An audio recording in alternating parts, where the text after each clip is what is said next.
ಎಲ್ಲರಿಗೂ ನಮಸ್ಕಾರ. ನಾನು ನಿಮ್ಮ ಡಾಕ್ಟರ್ BK ರಾಮಪ್ರವೀಣ್, ಜನತಾ ಆಯುರ್ವೇದ, ಹಾಸನ. ಓಂ ನಮಾಮಿ ಧನ್ವಂತರಿ ಆದಿದೇವಂ ಸುರಾಸುರೈರ್ವಂದಿತ ಪಾದಪದ್ಮಂ ಲೋಕೆ ಜರಾರುಗ್ಭಯ ಮೃತ್ಯುನಾಶಂ ಧಾತಾರಮೇಶಂ ವಿವಿಧೌಷಧೀನ ಧನ್ವಂತರಿ ರಮಾನಾಥಂ ಸರ್ವರೋಗ ನಿವಾರಕಂ ಆಯುರ್ವೇದ ಪ್ರವರ್ತಾರಂ ಒಂದೇ ಪೀಯೂಷದಾಯಕಂ. ಸರ್ವೇ ಜನಾಃ ಸುಖಿನೋ ಭವಂತು, ಸರ್ವೇ ಸಂತು ನಿರಾಮಯ. ಓಂ ಶಾಂತಿ ಶಾಂತಿ ಶಾಂತಿ. ವೀಕ್ಷಕರೇ, ಇವತ್ತಿನ ವಿಷಯ ಕಿತ್ತಲೆ ಸಿಪ್ಪೆ. ಇದೇನಿದು ಡಾಕ್ಟ್ರು ಕಿತ್ತಲೆ ಹಣ್ಣು ಬಗ್ಗೆ ಹೇಳಿ ಅಂತಂದರೆ ಎಲ್ಲರೂ ಹಣ್ಣನ್ನು ತಿಂದ್ಬಿಟ್ಟು ಬಿಸಾಕುವಂಥ ಕಿತ್ತಲೆ ಸಿಪ್ಪೆ ಬಗ್ಗೆ ಹೇಳ್ತೀನಿ ಅಂತಿದ್ದಾರೆ ಅಂತ ಯೋಚನೆ ಮಾಡ್ತಾ ಇದ್ದೀರಾ? ಕಾರಣ ಇದೆ. ಎಲ್ಲರೂ ಕಿತ್ತಲೆ ಹಣ್ಣು ತಿನ್ನೋದು ನಿಮಗೆ ಗೊತ್ತು, ಆದರೆ ಕಿತ್ತಲೆ ಸಿಪ್ಪೆನ 100ಕ್ಕೆ 100 ಜನ ಎಲ್ಲರೂ ಬಿಸಾಡ್ತಾರೆ. ಆದರೆ ಈ ಒಂದು ಕಿತ್ತಲೆ ಸಿಪ್ಪೆಯಲ್ಲೇ ಔಷಧಿ ಅಂಶಗಳು, ಪೌಷ್ಟಿಕಾಂಶಗಳು, ಪೋಷಕಾಂಶಗಳು ಬಹಳಷ್ಟಿದೆ.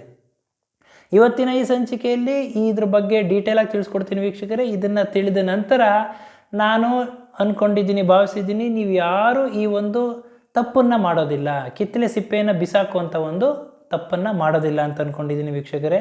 ಈ ಕಿತ್ತಲೆ ಸಿಪ್ಪೆಯಲ್ಲಿ ಕಿತ್ತಲೆ ಹಣ್ಣಿಗಿಂತಲೂ ಅಧಿಕವಾದ ಪೋಷಕಾಂಶಗಳಿದೆ ಅಂತ ಅಧ್ಯಯನಗಳ ಮುಖಾಂತರ ಪ್ರೂವ್ ಆಗಿದೆ. ಕಿತ್ತಲೆ ಸಿಪ್ಪೆಯನ್ನು ಆರೆಂಜ್ ಪೀಲ್ ಅಂತ ಕರೀತಾರೆ ಇಂಗ್ಲೀಷ್ನಲ್ಲಿ. ಕಿತ್ತಲೆ ಹಣ್ಣನ್ನು ನಾರಂಗ ಅಂತ ಕರೀತಾರೆ.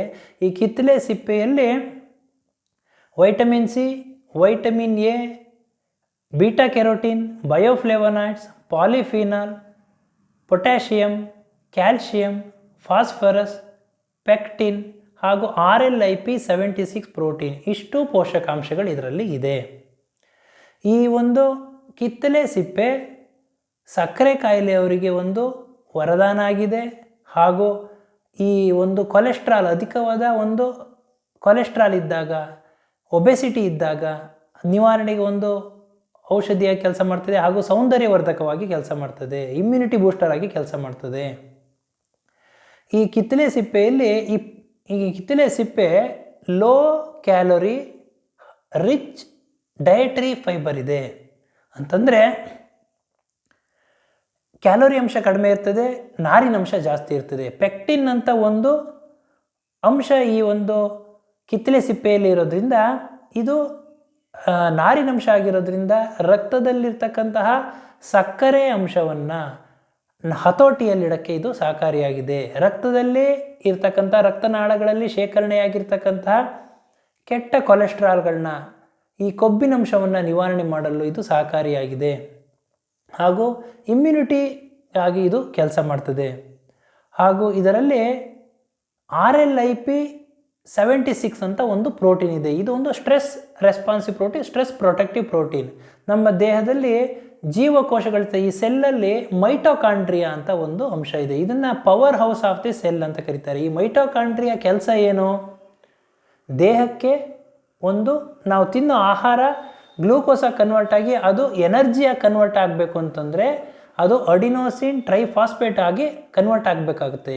ಇದನ್ನು ಮಾಡೋದು ಅಂತಂದರೆ ಪ್ರಮುಖವಾಗಿ ಮೈಟೋಕಾಂಡ್ರಿಯಾ ಅದಕ್ಕೇ power house of the cell ಅಂತ ಕರೀತಾರೆ. ನಮಗೆ ಶಕ್ತಿ ಕೊಡಬೇಕಾದಂಥ ಒಂದು ಪ್ರೋಸೆಸ್ ಆಗಬೇಕು ಅಂತಂದರೆ ಈ ಮೈಟೋಕಾಂಡ್ರಿಯಾ ಚೆನ್ನಾಗಿ ಕೆಲಸ ಮಾಡಬೇಕು. ಈ ಮೈಟೋಕಾಂಡ್ರಿಯಾ ಸೆಲ್ ಡಿವಿಷನ್ನಲ್ಲಿ, ಸೆಲ್ ಮೈಗ್ರೇಷನ್ನಲ್ಲಿ, ಸ್ಟ್ರೆಸ್ ಇದರಲ್ಲಿ ರೆಸ್ಪಾನ್ಸಲ್ಲಿ, ಹಾಗೂ ಈ ಒಂದು ದೇಹಕ್ಕೆ ಎನರ್ಜಿ ಕೊಡೋದಕ್ಕೆ ಇದು ಸಹಕಾರಿಯಾಗಿರ್ತಕ್ಕಂಥ ಈ ಒಂದು ಮೈಟೋಕಾಂಡ್ರಿಯಾ ಕೆಲಸ ಚೆನ್ನಾಗಾಗಬೇಕು ಅಂತಂದರೆ RLIP ಪ್ರೋಟೀನು ಸರಿಯಾಗಿ ಕೆಲಸ ಮಾಡಬೇಕು. ಈ RLIP ಪ್ರೋಟೀನ್ ನಮ್ಗೆ ಯಾವುದ್ರಲ್ಲಿ ಸಿಗುತ್ತೆ ಅಂತಂದರೆ ಈ ಕಿತ್ತಲೆ ಸಿಪ್ಪೆಯಲ್ಲಿ ಸಿಗ್ತದೆ. ಆದ್ದರಿಂದ ಈ ಒಂದು ಕಿತ್ತಲೆ ಸಿಪ್ಪೆಯ ಯಾವ ರೀತಿ ಉಪಯೋಗಿಸ್ಕೋಬೇಕು, ಸಿಪ್ಪೆನ ಯಾವ ರೀತಿ ಉಪಯೋಗಿಸ್ಕೋಬೇಕು ಅಂತ ಇವತ್ತಿನ ಒಂದು ಸಂಚಿಕೆಯಲ್ಲಿ ಹೇಳ್ಕೊಡ್ತೀನಿ. ಹಸಿ ಸಿಪ್ಪೆಯನ್ನು ಔಷಧಿಯಾಗಿ ಉಪಯೋಗಿಸ್ಕೋಬೋದು, ಒಣಗಿಸಿರೋ ಸಿಪ್ಪೆಯನ್ನು ಔಷಧಿಯಾಗಿ ಉಪಯೋಗಿಸ್ಕೋಬಹುದು. ಪ್ರಮುಖವಾಗಿ ಸಕ್ಕರೆ ಕಾಯಿಲೆ ಇರ್ತಕ್ಕಂಥವ್ರು ಇದನ್ನು ಉಪಯೋಗಿಸೋದ್ರಿಂದ ಇದರಲ್ಲಿ ಲೋ ಗ್ಲೈಸೆಮಿಕ್ ಲೋಡ್ ಇರ್ತದೆ. ಅಂತಂದರೆ ಗ್ಲೈಸೆಮಿಕ್ ಲೋಡ್ ಇದರಲ್ಲಿ 5 ಇರ್ತದೆ, 5 ಇರುತ್ತೆ. ಗ್ಲೈಸೆಮಿಕ್ ಲೋಡ್ 5 ಇರೋದ್ರಿಂದ ಸಕ್ಕರೆ ಕಾಯಿಲೆಯವರು ಈ ಒಂದು ಕಿತ್ತಲೆ ಸಿಪ್ಪೆ ಚೂರ್ಣವನ್ನು, ಕಿತ್ತಲೆ ಸಿಪ್ಪೆ ಟೀ ಇರ್ಬೋದು, ಯಾವುದನ್ನು ಬೇಕಾದರೂ ಸುಲಭವಾಗಿ ನೀವು ಮಾಡ್ಕೊಂಡು ಉಪಯೋಗಿಸೋದ್ರಿಂದ ಸಕ್ಕರೆ ಕಾಯಿಲೆ ಹತೋಟಿಯಲ್ಲಿರ್ತದೆ, ಇಮ್ಯುನಿಟಿ ಕೊಡ್ತದೆ, ಜೀರ್ಣಾಂಗದ ಸಮಸ್ಯೆಗಳು ನಿವಾರಣೆ ಆಗ್ತದೆ, ಹಾಗೂ ಕೆಟ್ಟ ಕೊಲೆಸ್ಟ್ರಾಲ್ ನಿವಾರಣೆ ಆಗ್ತದೆ. ಬನ್ನಿ ಹಾಗಾದರೆ ಈಗ ಕಿತ್ತಲೆ ಸಿಪ್ಪೆ ಟೀನ ಯಾವ ರೀತಿ ಮಾಡ್ಕೋಬೇಕು ಅಂತ ನಾನು ತಿಳಿಸ್ಕೊಡ್ತೀನಿ. ಕಿತ್ತಲೆ ಸಿಪ್ಪೆ ಟೀನ 2 ರೀತಿಯಲ್ಲಿ ಮಾಡ್ಕೋಬೋದು. ಮೊದಲನೇದು ಯಾವ ರೀತಿ ಅಂತಂದರೆ ನಾವು ಇಂಟರ್ನಲ್ಲಿ ತಗೊಳ್ಳೋದಕ್ಕೆ, ಇನ್ನೊಂದು ರೀತಿ ಏನು ಅಂತಂದರೆ ಅದನ್ನು ಬಾಹ್ಯವಾಗಿ ಉಪಯೋಗಿಸೋದಕ್ಕೆ. ಇಂಟರ್ನಲ್ಲಿ ತಗೊಳ್ಳೋದಕ್ಕೆ ಯಾವ ರೀತಿ ನಾವು ಕಿತ್ತಳೆ ಸಿಪ್ಪೆ ಟೀನ ಮಾಡಬೇಕು ಅಂತಂದರೆ 2 ಲೋಟ ನೀರನ್ನ ಕಾಯಕ್ಕಿಡಬೇಕು, ಕುದಿಯೋಕ್ಕಿಡಬೇಕು. ಅದಕ್ಕೆ ಕಿತ್ತಳೆ ಸಿಪ್ಪೆಯನ್ನು, ಹಸಿ ಕಿತ್ತಳೆ ಸಿಪ್ಪೆಯನ್ನು ಹಾಕಿ ಚೆನ್ನಾಗಿ ಕುದಿಸ್ಬೇಕು. ಇದು ಒಂದು ಅರ್ಧ ಇಳಿಯೋವರೆಗೂ ಚೆನ್ನಾಗಿ ಕುದಿಸ್ಬೇಕು. ಅದು ಕುದಿಬೇಕಾದ್ರೆ 4 ರಿಂದ 5 ಲವಂಗನ ಅದಕ್ಕೆ ಹಾಕಬೇಕು. ತದನಂತರ ಅದನ್ನು ಆರಿಸಿ 15 ನಿಮಿಷ ಚೆನ್ನಾಗಿ ಕುದಿಸಿ ಆರಿಸಿ, ತದನಂತರ ಒಂದು ಬಟ್ಟೆಯಲ್ಲಿ ಚೆನ್ನಾಗಿ ಸೋಸಬೇಕು. ಸೋಸಾದ ನಂತರ ಇದು ಆರಿದ ನಂತರ, ಬಿಸಿ ಇದ್ದಾಗ ಯಾವುದೇ ಕಾರಣಕ್ಕೂ ನಾನೀಗ ಹೇಳೋದನ್ನು ಆ್ಯಡ್ ಮಾಡಬಾರ್ದು. ಇದು ಚೆನ್ನಾಗಿ ಕಾದಿ ಆರಿದ ನಂತರ, ಸೋಸಿದ ನಂತರ ಇದಕ್ಕೆ 2 ಚಮಚ ಜೇನುತುಪ್ಪವನ್ನು ಹಾಕಬೇಕು. ಜೇನುತುಪ್ಪ ಹಾಕಿದ ತಕ್ಷಣ ಇದು ಒಂದು ಟೀ ಆಗಿ ಉಪಯೋಗಕ್ಕೆ ಬರ್ತದೆ. ಅಂತಂದರೆ ನೀರು ಬಿಸಿ ಇದ್ದಾಗ ಜೇನುತುಪ್ಪ ಹಾಕಬೇಡಿ ವೀಕ್ಷಕರೇ, ಇದು ಒಂದು ವಿರುದ್ಧ ಆಗಿ ಕೆಲಸ ಮಾಡ್ತದೆ. ಆದ್ದರಿಂದ ಚೆನ್ನಾಗಿ ಕುದ್ದಿ ಆರಿದ ನಂತರ, ಸೋಸಿದ ನಂತರ ಈ ಒಂದು ಜೇನುತುಪ್ಪವನ್ನು 2 ಚಮಚ ಆ್ಯಡ್ ಮಾಡಿಬಿಟ್ಟು ಬೆಳಗ್ಗೆ ಹೊತ್ತು ಕುಡಿಯೋದ್ರಿಂದ ಈ ಒಂದು ಸಕ್ಕರೆ ಕಾಯಿಲೆ ಹತೋಟಿಗೆ ಬರ್ತದೆ, ಕೆಟ್ಟ ಕೊಲೆಸ್ಟ್ರಾಲ್ ನಿವಾರಣೆ ಆಗ್ತದೆ, ಒಬೆಸಿಟಿ ಸಮಸ್ಯೆ ದೂರ ಆಗ್ತದೆ, ಹಾಗೂ ಇಮ್ಯುನಿಟಿ ಜಾಸ್ತಿ ಆಗ್ತದೆ, ಜೀರ್ಣಾಂಗದ ಸಮಸ್ಯೆಗಳು ನಿವಾರಣೆ ಆಗ್ತದೆ, ಆರೋಗ್ಯವನ್ನು ಕೊಡಲು ಇದು ಸಹಕಾರಿಯಾಗಿದೆ. ಇನ್ನು ಬಾಹ್ಯವಾಗಿ ಯಾವ ರೀತಿ ಈ ಟೀನ ಉಪಯೋಗಿಸ್ಬೋದು ಅಂತಂದರೆ, ಈ ಪ್ರೊಸೀಜರ್ ಇದೇ ಸೇಮ್ ಇರ್ತದೆ. ಆದರೆ ಲವಂಗ ಹಾಗೂ ಜೇನುತುಪ್ಪವನ್ನು ಇದನ್ನು ಆ್ಯಡ್ ಮಾಡೋದಿಲ್ಲ. ಕುದಿಯೋ ನೀರನ್ನ ಕಾಯಕ್ಕಿಟ್ಬಿಟ್ಟು ಕಿತ್ತಳೆ ಸಿಪ್ಪೆ ಹಾಕ್ಬಿಟ್ಟು ಚೆನ್ನಾಗಿ ಕುದ್ದಾದ್ಮೇಲಿಂದ ಆರಿಸಿ ಅದನ್ನು ಸೋಸಿದ ನಂತರ ಈ ಒಂದು ಕಿತ್ತಳೆ ಸಿಪ್ಪೆ ಟೀನ ನಾವು ಸ್ನಾನ ಮಾಡಬೇಕಾದ್ರೆ ಶಾಂಪು ಹಾಕೋತೀವಿ. ಶಾಂಪು ಹಾಕೊಂಡಾದ್ಮೇಲಿಂದ ಅದನ್ನು ಕ್ಲೀನ್ ಮಾಡೋದಕ್ಕೆ ಈ ಒಂದು ಕಿತ್ತಳೆ ಸಿಪ್ಪೆ ಟೀನ ಯೂಸ್ ಮಾಡೋದ್ರಿಂದ ಈ ಒಂದು ತಲೆ ಕೂದಲು ಉದುರೋದು ಹಾಗೂ ಈ ಒಂದು ಡ್ಯಾಂಡ್ರಫ್, ಈ ಒಂದು ಸಮಸ್ಯೆಗಳೆಲ್ಲ ನಿವಾರಣೆ ಆಗ್ತದೆ. ಹಾಗೂ ಈ ಕಿತ್ತಳೆ ಸಿಪ್ಪೆಯ ಟೀನಲ್ಲಿ ಹತ್ತಿಯನ್ನು ಅದ್ಬಿಟ್ಟು ಮುಖಕ್ಕೆ ನಾವು ಒಂದು ಹಚ್ಕೊಳ್ಳೋದ್ರಿಂದ ಕಪ್ಪು ಕಲೆ, ಡಾರ್ಕ್ ಸರ್ಕಲ್, ಈ ಒಂದು ಬ್ಲ್ಯಾಕ್ ಸ್ಪಾಟ್ಗಳು, ಈ ಒಂದು ಸಮಸ್ಯೆಗಳು ಎಲ್ಲದು ನಿವಾರಣೆ ಆಗ್ತದೆ. ಇನ್ನು ಈ ಒಬೆಸಿಟಿ ವಿಷಯಕ್ಕೆ ಬಂತು ಅಂತಂದರೆ, ಕೆಲವೊಬ್ಬರಿಗೆ ಹೊಟ್ಟೆ ಹಸು ತಡೆಯೋಕ್ಕಾಗಲ್ಲ. ಬಂದು ಹೇಳ್ತಾರೆ, ಸರ್ ಏನೇ ಮಾಡಿದ್ರು ಹೊಟ್ಟೆ ಹಸು ತಡೆಯೋಕ್ಕಾಗಲ್ಲ, ಮೇಲಿಂದ ಮೇಲೆ ತಿಂತಾನೆ ಇರೋಣ ಅನಿಸುತ್ತೆ ಅಂತ ಹೇಳ್ತಾರೆ. ಅವ್ರನ್ನ ನಾವು ಬಿಂಜ್ ಈಟರ್ ಅಂತ ಕರಿತೀವಿ. ಅಂತಂದರೆ ಬಿಂಜ್ ಈಟಿಂಗ್ ಅಂತಂದರೆ ಮೇಲಿಂದ ಮೇಲೆ ಊಟ ಮಾಡ್ತಾನೆ ಇರೋದು, ತಿಂಡಿ ತಿಂತಿರೋದು, ಏನೋ ಬಾಯಾಡ್ತಾ ಇರೋದು. ಹಾಗಾಗಿ ಇಂಥವ್ರಿಗೆ ಹಸು ತಡೆಯೋಕ್ಕಾಗಲ್ಲ. ಹಾಗಾಗಿ ಇಂಥವ್ರಿಗೆ ಏನು ಮಾಡಬೇಕು ಅಂತಂದರೆ, ಕಿತ್ತಳೆ ಹಣ್ಣನ್ನು ಮೊದಲು ತಿನ್ನಬೇಕು. ನಾವು ಎಷ್ಟೊಂದು ಜನ ನೋಡಿದ್ದೀವಿ, ಊಟ ಆದಮೇಲಿಂದ ಹಣ್ಣು ತಿಂತಾರೆ, ಊಟ ಆದಮೇಲಿಂದ ಕಿತ್ತಳೆ ಹಣ್ಣು ತಿಂತಾರೆ. ಇದು ಆ್ಯಕ್ಚುಲಿ ಇದು ತಪ್ಪು.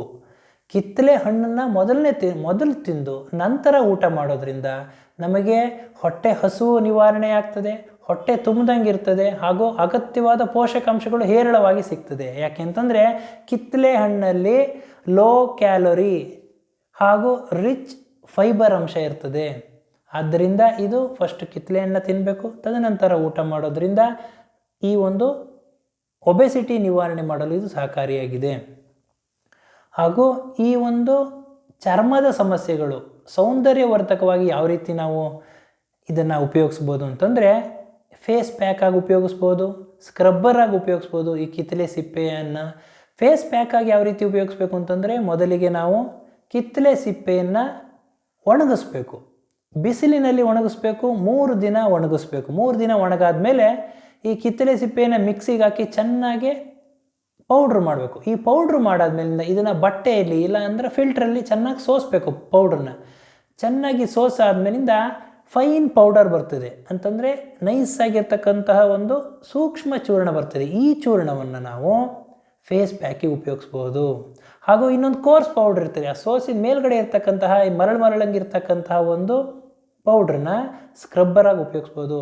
ನೋಡಿ ವೀಕ್ಷಕರೇ, ಈ ಒಂದು ಕಿತ್ತಳೆ ಹಣ್ಣಲ್ಲಿ ಯಾವ ಅಂಶನೂ ಯಾವ ಭಾಗನೂ ನಮಗೆ ವೇಸ್ಟ್ ಆಗೋದಿಲ್ಲ. ಕಿತ್ತಳೆ ಹಣ್ಣು ತಿನ್ಬೋದು, ಕಿತ್ತಳೆ ಸಿಪ್ಪೆಯನ್ನು ಟೀ ಮಾಡ್ಕೋಬಹುದು. ಒಣಗಿಸಿರತಕ್ಕಂತಹ ಕಿತ್ತಳೆ ಸಿಪ್ಪೆಯನ್ನು ಚೆನ್ನಾಗಿ ಅದನ್ನು ಮಿಕ್ಸಿಗೆ ಹಾಕಿ ಅದನ್ನು ಪೌಡ್ರ್ ಮಾಡೋದ್ರಿಂದ ನೈಸ್ ಪೌಡ್ರನ್ನ ಫೇಸ್ ಪ್ಯಾಕ್ ಆಗಿ ಉಪಯೋಗಿಸ್ಬೋದು.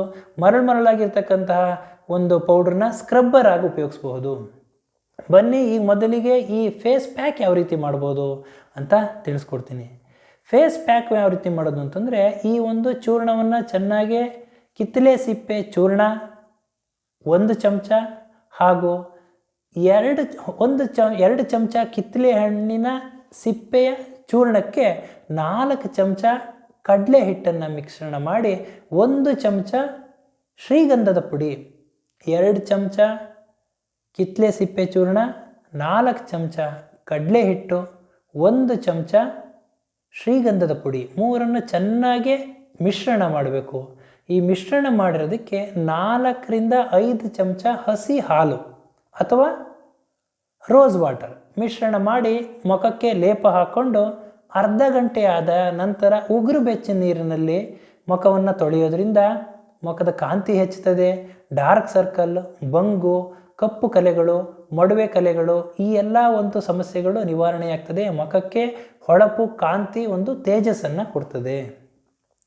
ಇನ್ನು ಸ್ಕ್ರಬ್ಬರ್ ಆಗಿ ಯಾವ ರೀತಿ ಉಪಯೋಗಿಸ್ಬೋದು ಇದು ಅಂತಂದರೆ 1 ಚಮಚ ಕಿತ್ತಳೆ ಸಿಪ್ಪೆ ಚೂರ್ಣಕ್ಕೆ 1 ಚಮಚ ಸಕ್ಕರೆಯನ್ನು ಮಿಶ್ರಣ ಮಾಡಿ ಅದರ ಜೊತೆಗೆ ಈ ಕಿತ್ತಳೆ ಸಿಪ್ಪೆ ಚೂರ್ಣ, ಸಕ್ಕರೆ ಈ ಎರಡರ ಜೊತೆಗೆ 2 ಚಮಚ ಮೊಸರು ಹಾಗೂ 1 ಚಮಚ ಕೊಬ್ಬರಿ ಎಣ್ಣೆ ಮಿಶ್ರಣ ಮಾಡಬೇಕು. ಕಿತ್ತಳೆ ಸಿಪ್ಪೆಯಲ್ಲಿ ಔಷಧಿ ಅಂಶ ಇರ್ತದೆ, ಸಕ್ಕರೆಯಲ್ಲಿ ಏನಿರ್ತದೆ ಅಂತಂದರೆ ಇದು ಕೆಟ್ಟ ಸೆಲ್ಸ್ಗಳನ್ನ, ಡೆಡ್ ಟಿಶ್ಯೂಗಳನ್ನ ತೆಗೆದಾಕುವಂಥ ಒಂದು ಸ್ಕ್ರೇಪಿಂಗ್ ಅಂತಂದರೆ ಲೇಖನ ಪ್ರಾಪರ್ಟಿ ಇರ್ತದೆ ಅಂತಂದರೆ ಆ ಒಂದು ತೆಗೆಯುವಂಥ ಪ್ರಾಪರ್ಟಿ ಇರ್ತದೆ. ಹಾಗೂ ಮೊಸರಿನಲ್ಲಿ ಏನಿರ್ತದೆ ಅಂತಂದರೆ ಮೊಸರು ಆ್ಯಂಟಿ ಏಜಿಂಗ್ ಆಗಿ ಕೆಲಸ ಮಾಡ್ತದೆ. ಹಾಗೂ ಕೊಬ್ಬರಿ ಎಣ್ಣೆ 1 ಚಮಚ ಕೊಬ್ಬರಿ ಎಣ್ಣೆ ಹಾಕೋದ್ರಿಂದ ಇದು ಮಾಯಿಶ್ಚರೈಸರ್ ಆಗಿ ಕೆಲಸ ಮಾಡ್ತದೆ. ಆದ್ದರಿಂದ ಸ್ಕ್ರಬ್ಬರ್ ಆಗಿ ಉಪಯೋಗಿಸ್ಬೇಕು ಅಂತಂದರೆ ನೀವು ಕಿತ್ತಳೆ ಸಿಪ್ಪೆ ಚೂರ್ಣ, ಸಕ್ಕರೆ, ಮೊಸರು ಹಾಗೂ ಕೊಬ್ಬರಿ ಎಣ್ಣೆಯನ್ನು ಮಿಶ್ರಣ ಮಾಡಿ ನೀವು ಉಪಯೋಗಿಸ್ಬೇಕಾಗ್ತದೆ. ಇನ್ನು ಕೆಲವೊಬ್ಬರಿಗೆ ಕುತ್ತಿಗೆ ಹತ್ರ ಎಲ್ಲ ಕಪ್ಪಾಗಿರ್ತದೆ, ಈ ಬೆವರು ಸಾಲೆ ಅಂತಲೇ ಹೇಳ್ತಾರೆ, ಹಾಗೂ ಕುತ್ತಿಗೆ ಜಾಗ ಎಲ್ಲ ಕಪ್ಪಾಗಿರ್ತದೆ. ಇಂಥ ಒಂದು ಸಂದರ್ಭದಲ್ಲಿ 1 ಚಮಚ ಕಿತ್ತಳೆ ಸಿಪ್ಪೆ ಚೂರ್ಣದ ಜೊತೆಗೆ 1 ಚಮಚ ಅಕ್ಕಿ ಹಿಟ್ಟು ಮಿಶ್ರಣ ಮಾಡಿ ಅದರ ಜೊತೆಗೆ 2 ಚಮಚ ರೋಸ್ ವಾಟರ್ನ ಮಿಶ್ರಣ ಮಾಡಿ ಈ ಮೂರನ್ನು ಪೇಸ್ಟ್ ಥರ ಮಾಡಿಕೊಂಡು ಅದಕ್ಕೆ ಟೊಮೆಟೊನ ಗಟ್ಟಿಯಾಗಿರ್ತಕ್ಕಂತಹ ಟೊಮೆಟೊನ ಅರ್ಧ ಹೆಚ್ಚಿಬಿಟ್ಟು ಅರ್ಧ ಟೊಮೆಟೊ 1 ಚಮಚ ಈ ಅರ್ಧ ಟೊಮೆಟೊನ ಈ ಪೇಸ್ಟ್ ಮಾಡಿರೋದ್ರಲ್ಲಿ ಅದ್ದುಬಿಟ್ಟು ಚೆನ್ನಾಗಿ ತಿಕ್ಕಬೇಕಾಗ್ತದೆ. ಕಿತ್ತಳೆ ಸಿಪ್ಪೆ ಚೂರ್ಣ, ಅಕ್ಕಿ ಹಿಟ್ಟು, ರೋಸ್ ವಾಟ್ರು ಈ ಮೂರನ್ನ ಮಿಶ್ರಣದಕ್ಕೆ ಈ ಒಂದು ಟೊಮೆಟೊನ ಅದ್ಬಿಟ್ಟು ಚೆನ್ನಾಗಿ ವೃತ್ತಾಕಾರವಾಗಿ ಆ ಜಾಗದಲ್ಲಿ ತಿಕ್ಕೋದ್ರಿಂದ ಕುತ್ತಿಗೆ ಕಪ್ಪಾಗಿರೋದೆಲ್ಲದು ನಿವಾರಣೆ ಆಗ್ತದೆ. ಇನ್ನು ಕೆಲವೊಬ್ಬರಿಗೆ ತುಟಿ ಒಡೆದಿರ್ತದೆ, ತುಟಿ ಒಂದು ಕಪ್ಪಾಗಿರ್ತದೆ. ಇಂಥ ಒಂದು ಸಂದರ್ಭದಲ್ಲಿ ಅರ್ಧ ಚಮಚ ಕಿತ್ತಳೆ ಸಿಪ್ಪೆ ಚೂರ್ಣದ ಜೊತೆಗೆ ಅರ್ಧ ಚಮಚ ಜೇನುತುಪ್ಪ, ಅರ್ಧ ಚಮಚ ಸಕ್ಕರೆ ಹಾಗೂ ರೋಸ್ ವಾಟರ್ ಇಷ್ಟನ್ನು ಮಿಶ್ರಣ ಮಾಡಿ ತುಟಿಗೆ ಹಚ್ಚೋದ್ರಿಂದ, ಸ್ಕ್ರಬ್ ಮಾಡೋದ್ರಿಂದ ತುಟಿಯಲ್ಲಿರ್ತಕ್ಕಂಥ ಡೆಡ್ ಸೆಲ್ಸ್ ಟಿಶ್ಯೂಗಳು ನಿವಾರಣೆಯಾಗಿ ತುಟಿ ಕಪ್ಪಾಗಿರೋದು ನಿವಾರಣೆಯಾಗ್ತದೆ. ಇನ್ನು ಡ್ರೈ ಸ್ಕಿನ್ ಇದ್ದ ಸಂದರ್ಭದಲ್ಲಿ ಕಿತ್ತಳೆ ಸಿಪ್ಪೆ ಚೂರ್ಣದ ಜೊತೆಗೆ ಜೇನುತುಪ್ಪ ಹಾಗೂ ರೋಸ್ ವಾಟರ್ ಮಿಶ್ರಣ ಮಾಡಿ ಲೇಪ ಹಾಕೊಳ್ಳೋದ್ರಿಂದ ಈ ಡ್ರೈ ಸ್ಕಿನ್ನ ಇದ್ದ ಸಮಸ್ಯೆಗಳು ನಿವಾರಣೆಯಾಗ್ತದೆ ವೀಕ್ಷಕರೇ. ಹಾಗೆ ಇವತ್ತಿನ ಈ ಒಂದು ಸಂಚಿಕೆಯಲ್ಲಿ ಸೌಂದರ್ಯವರ್ಧಕವಾಗಿ ಇದು ಕೆಲಸ ಮಾಡೋ ಕಿತ್ತಳೆ ಸಿಪ್ಪೆ ಚೂರ್ಣ ಹಾಗೂ ಅನ್ನೆಸರಿ ಕೊಲೆಸ್ಟ್ರಾಲ್ಗಳನ್ನ ನಿವಾರಣೆ ಮಾಡ್ತಕ್ಕಂಥ ಈ ಒಂದು ಕಿತ್ತಳೆ ಸಿಪ್ಪೆ ಚೂರ್ಣ ನಾನು ಹೇಳಿದ್ದೀನಿ. ಈ ಕಿತ್ತಳೆ ಸಿಪ್ಪೆ ನೋಡಿ ಎಷ್ಟಿರ್ತದೆ. ಇವಾಗ ಮನೆಯಲ್ಲಿ ಯಾವುದೇ ಒಂದು ಕ್ಲೀನ್ ಮಾಡಬೇಕಾದ್ರೂ ಅಷ್ಟೇ, ಪಾತ್ರೆ ತೊಳಿಬೇಕಾದ್ರೆ ಪಾತ್ರೆ ತೊಳೆಯೋ ಲಿಕ್ವಿಡ್ ಇರ್ಬೋದು, ಸೋಪ್ ಇರ್ಬೋದು ಅಥವಾ ಪೌಡರ್ ಇರ್ಬೋದು, ಅದ್ರ ಮೇಲೆ ಕಿತ್ತಳೆ ಹಣ್ಣಿನ ಒಂದು ಫೋಟೋ ಇರ್ತದೆ. ಇಲ್ಲ ಅಂತಂದರೆ ನಿಂಬೆ ಹಣ್ಣಿನ ಫೋಟೋ ಇರ್ತದೆ. ಕಾರಣ ಇದರಲ್ಲಿ ಹುಳಿ ಅಂಶ ಇರ್ತದೆ. ನಾವು ಎಷ್ಟೇ ತಿಕ್ಕಿದ್ರೂ ಹೋಗದಲ್ಲೇ ಇರ್ತಕ್ಕಂತಹ ಕೊಳೆಗಳು, ಜಿಡ್ಡಿನಂಶಗಳು, ಪಾತ್ರೆಯಲ್ಲಿ ಇರ್ತಕ್ಕಂಥ ಜಿಡ್ಡಿನಂಶಗಳು ಕಿತ್ತಳೆ ಈ ವಿಟಮಿನ್ ಸಿ ಇರೋದ್ರಿಂದ, ಹುಳಿ ಅಂಶ ಇರೋದ್ರಿಂದ ಇದು ಸುಲಭವಾಗಿ ಪಾತ್ರೆ ಎಲ್ಲ ಕ್ಲೀನ್ ಆಗೋದ್ರಿಂದ ನಾವು ಇದನ್ನು ಉಪಯೋಗಿಸ್ತೀವಿ. ಇಂಥ ಒಂದು ಜಿಡ್ಡಿನಂಶನೇ ಇದು ತೆಗಿಬೇಕಾದ್ರೆ ಇಷ್ಟು ಒಂದು ಶಕ್ತಿ ಇದರಲ್ಲಿ ಇರಬೇಕಾದ್ರೆ ನಾವು ಇಂಟರ್ನಲ್ಲಿ ಉಪಯೋಗಿಸೋದ್ರಿಂದ ರಕ್ತನಾಳಗಳಲ್ಲಿ ಶೇಖರಣೆ ಆಗಿರ್ತಕ್ಕಂತಹ ಕೆಟ್ಟ ಕೊಲೆಸ್ಟ್ರಾಲ್ನ ನಿವಾರಣೆ ಮಾಡಲ್ವಾ? 100%, 100% ನಿವಾರಣೆ ಮಾಡೇ ಮಾಡ್ತದೆ. ಒಬೆಸಿಟಿ ನಿವಾರಣೆ ಮಾಡ್ತದೆ, ಕೆಟ್ಟ ಕೊಲೆಸ್ಟ್ರಾಲ್ನ ತೆಗಿತದೆ, ದೇಹದ ಆರೋಗ್ಯವನ್ನು ಕಾಪಾಡ್ತದೆ, ತೂಕವನ್ನು ಇಳಿಸಲು ಅಂದರೆ ಹೆಚ್ಚು ತೂಕ ಇದ್ದವ್ರಿಗೆ ಅದನ್ನು ಇಳಿಸಲು ಸಹಕಾರಿಯಾಗಿದೆ. ಹಾಗೂ ಸಕ್ಕರೆ ಕಾಯಿಲೆ ಇದ್ದವರಿಗೆ ಇದೊಂದು ವರವಾಗಿ ಒಂದು ಇದೆ ಈ ಕಿತ್ತಳೆ ಸಿಪ್ಪೆ ಚೂರ್ಣ. ಆದ್ದರಿಂದ ಕಿತ್ತಳೆ ಸಿಪ್ಪೆ ಚೂರ್ಣವನ್ನು ಬಾಹ್ಯವಾಗಿಯೂ ಹಾಗೂ ಆಭ್ಯಂತರವಾಗಿಯೂ ಯಾವ ರೀತಿ ನಾವು ಉಪಯೋಗಿಸ್ಬೇಕು ಅಂತ ಇವತ್ತಿನ ಸಂಚಿಕೆಯಲ್ಲಿ ತಿಳಿಸ್ಕೊಟ್ಟಿದ್ದೀನಿ. ನನ್ನ ಈ ವಿಡಿಯೋ ತಮಗೆ ಇಷ್ಟವಾಗಿದ್ದಲ್ಲಿ ಲೈಕ್ ಮಾಡಿ, ಶೇರ್ ಮಾಡಿ ಹಾಗೂ ಮುಂದಿನ ವಿಡಿಯೋಗಳಿಗಾಗಿ ಸಬ್ಸ್ಕ್ರೈಬ್ ಮಾಡಿ. ಧನ್ಯವಾದಗಳು.